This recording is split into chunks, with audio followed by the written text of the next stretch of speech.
You can make it look old school and then just sing that song. I reckon that'd be. Oh, so bad. I don't remember the tune or anything like that, but it must have been horrendous. Yeah, I imagine it summons sort of like a Kenny Chesney, Alan Jackson, like "Welcome to the yeah. barbecue." Sitting on, That like that vibe. yeah, you got a little grill on the back of the yacht like Kenny Chesney and That's the exact picture. yeah, Yeah, just chilling, ocean grilling. barbecuing. That's the exact vibe that I thought. But look, we may look at that one. See how desperate we get. Why not?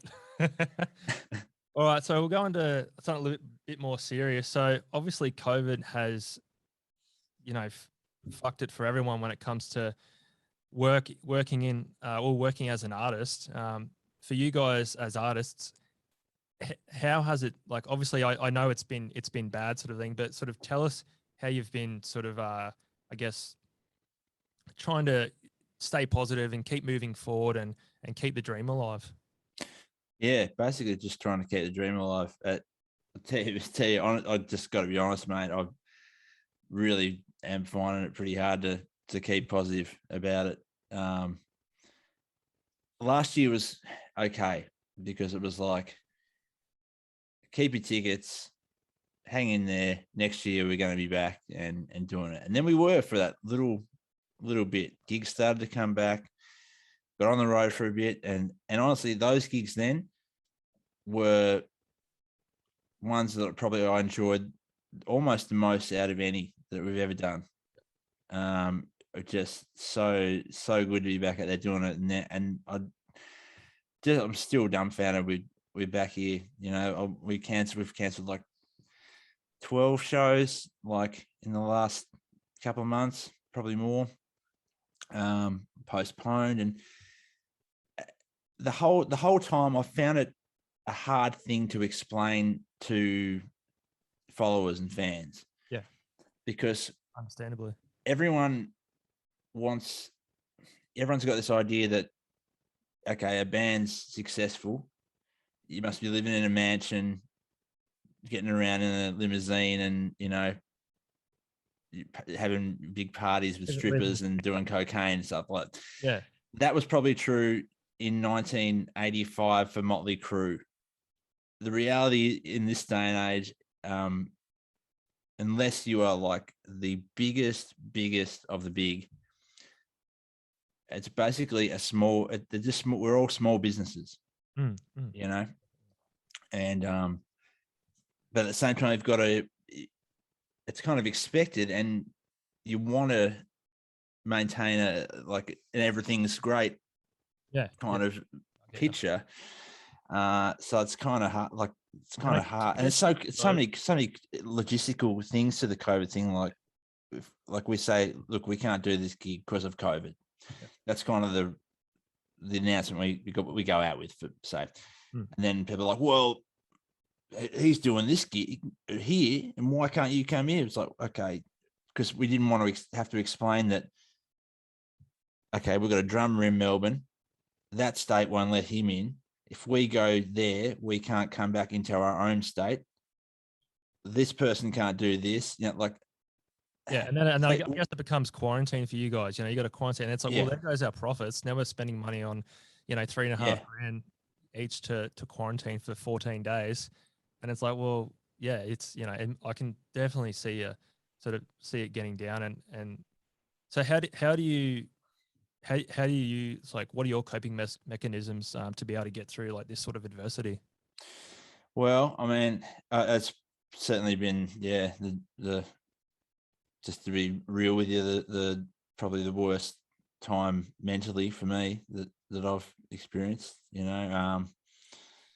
Just I don't know, and just sort of getting by best we can. We've been lucky. I guess a few things have come in. Look, it could always be worse. Like we could be in Sydney right now. At least we're in Tassie, where we are able to get to certain places and do certain things. And we've had a lot of cancelled. We've had a few come in that have kept us going. I I guess, and people say, well, you could just play in Tassie every week. Well, yeah, we could, but you can't overfish. And that's right. It loses your waters, when you're doing tickets and, people pay to come to the show, and, I'm sure people, you probably, you can only do it so much. But look, I think, last year, I guess we had the album to work on, and there's always something to work on. We just got to throw ourselves into things and keep the ball rolling. And I guess we've tried to keep connected with our followers the best we possibly can, with the live streams we've been doing. That's been really cool. Look, there's been some silver linings. Definitely the album wouldn't be the album that it is had we not been locked down last year. And we had that extra time to have hindsight, because the album was basically finished. Have that hindsight and go, oh, actually, that we recorded that too slow. Let's go back and do it again. And then get, we're probably never going to get that chance again. As every album we've put out, there's always stuff like, oh geez, why did we do why do we do that? And it's so frustrating when the song at heart you really believe in, and you just made those split-second decisions in the studio, a couple of beats per minute either way totally changes the song, and before you know it, the whole thing's recorded and you're like, oh, this just isn't hitting the mark. But this one, we had that extra time and the benefit to live with it for a while, which you never get that chance. So that's really cool. And things like the duets and the features, they wouldn't have come about had there not been this pandemic, because we'd never be able to lock these people down to do stuff. Everyone's always busy, always on the road. Like, geez, you couldn't even get on a Zoom right with people before COVID. Like, we're guilty of that. Like, people you'd meet people at a festival or something like that, and they're like, "Oh, I've got to do a Skype right or a Zoom right one time." And you're like, yeah. Never going to do that, mate. Never. But it literally forced everyone online to write. So we were writing with our favorite dudes in Nashville, from the comfort of this kitchen table right here. So, that was really cool. And songs came about that didn't exist. So that was really cool. And so in a roundabout way, I'm glad that kind of happened. But I guess the only thing you can do is just take the positives out of it, because even for me, and I think for everyone really, like, if as soon as you start thinking like, why is this happening? But I guess for me, because for us, like, we weren't, we're not doing any festivals or anything either when it comes to our merch. Luckily we still have our online store and that sort of thing. But I guess the way I think about it is everyone's sort of going through some sort of like negative impact because of COVID. It just sucks that it happens to artists, because like you said before, you're trying to stay positive and have a positive approach and a positive vibe about the band, yourself and Tom and the band, and you're trying to be like, it's all good sort of thing, when, you can tell you guys are hurting and that sort of stuff. After, I think, a couple of times on the lives, Tom spoke about it, and you could tell that he was really just feeling like pissed off and just, done, just sort of like, I'm sick of this shit, and I can only imagine how hard that would have been, because, he's got a newborn and that as well. And it's just, and I guess, it's like any trade or anything like that. Like, I guess some people look at music as like, oh shit, they're lucky, they get to do it's piss easy, like, there's been 20 years to get to this point where we're just a mildly successful small business. Like, we've done years of, like, the smallest wages, just taking it, to survival, budgeting and just scraping through, and and then that's what I hated about the whole COVID thing the most. Like, sure, things will come back, but how do you compensate for, like, loss of momentum? That's a good point. I've never sort of thought about that. Our thing has been, we go and play somewhere, we tour, we do a tour through an area we've never been. put on a bunch of shows. It's a big risk. Some work, some really don't work. You know, you're playing to empty friggin' rooms and it feel like shit, but you go on and you do the best you can and you do a great show to those whoever's there. They go away, they tell people. You come back through a year, 6 months later, that'll be doubled. You come back another 6 months later, it's starting to get good, you know. And we'd done that long enough and taken those knocks long enough that it was just starting to get real good.